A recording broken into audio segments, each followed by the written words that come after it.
السلام علیکم۔ خلیجی بنگال میں مونسون ہوا کے کم دباؤ کے اثرات 11 سے 12 ستمبر کے دوران دیہی سندھ میں بارشوں کی پیشن گوئی۔ شہری تیار رہیں۔ کیا آپ حالات حاضرہ سے آگاہی حاصل کرنا چاہتے ہیں؟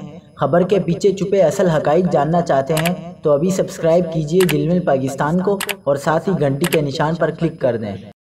آپ کو بتاتے چلیں کہ محکمہ موسمیات کے ارلی وارننگ سینٹر کی پیشن گوئی کے مطابق 11 سے 12 ستمبر کے دوران دیہی سندھ کے اضلاع میں بارش کا امکان ہے۔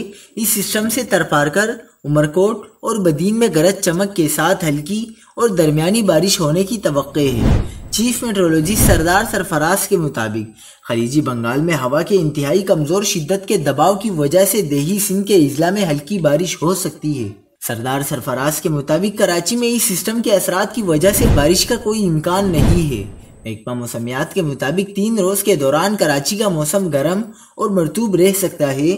شہر میں بلوچستان کی گرم و خشک شمال مغربی ہوائیں چلنے کا امکان ہے۔ کراچی میں جمعے کو زیادہ سے زیادہ درجہ حرارت 36 سے 38 ڈگری کے درمیان ریکارڈ ہو سکتا ہے۔